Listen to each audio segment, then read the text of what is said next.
Och nee, echt jetzt? Was soll das denn? Hier vielleicht? Nee, auch nichts. Kein Netz. In solchen Momenten merke ich erst, wie selbstverständlich das für mich ist. Mal eben eine Nachricht schicken, kurz was nachschauen, schnell jemanden anrufen. So oft am Tag bin ich mobil verbunden und merke es eigentlich gar nicht mehr richtig.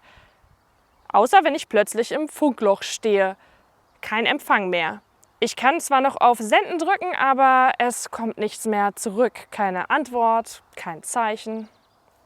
Wenn ich ehrlich bin, beim Beten fühlt es sich manchmal so ähnlich an. Ich rede, ich bitte, ich warte und es bleibt still. So als hätte ich bei Gott keinen Empfang. In der Bibel steht im Buch Jeremia: Ruf mich an, so will ich dir antworten. Das klingt so einfach. Wie eine direkte Leitung, als würde Gott sofort abheben, wenn ich mich bei ihm melde. Aber meine Erfahrung ist oft eine andere. Ich bete und ich höre nichts.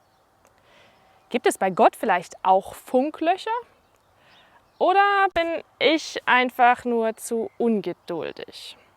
Vielleicht ist Beten ja gar nicht wie ein Anruf, bei dem direkt jemand abhebt, sondern eher wie eine Sprachnachricht. Ich spreche erstmal nur selbst, manchmal unvollständig, manchmal durcheinander, gar keine richtigen Sätze. Und dann bleibt es erstmal still. Aber ich kenne das. Auch bei Sprachnachrichten kommt die Antwort ja oft nicht sofort. Und trotzdem ist da jemand, der mich hört. Gottes Antwort ist selten so eindeutig wie eine Nachricht auf dem Display. Sie ist oft leiser, unaufdringlicher.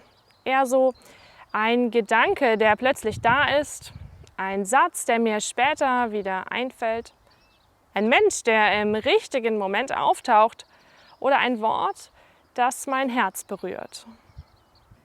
Vielleicht bedeutet Beten nicht immer sofort eine Antwort zu bekommen, sondern eher in Verbindung zu bleiben, auch wenn ich gerade mal nichts höre. Und wer weiß, vielleicht trudeln die Antworten ja auch nach und nach ein, leiser als ich sie erwarte und womöglich auch anders, als ich sie mir vorstelle.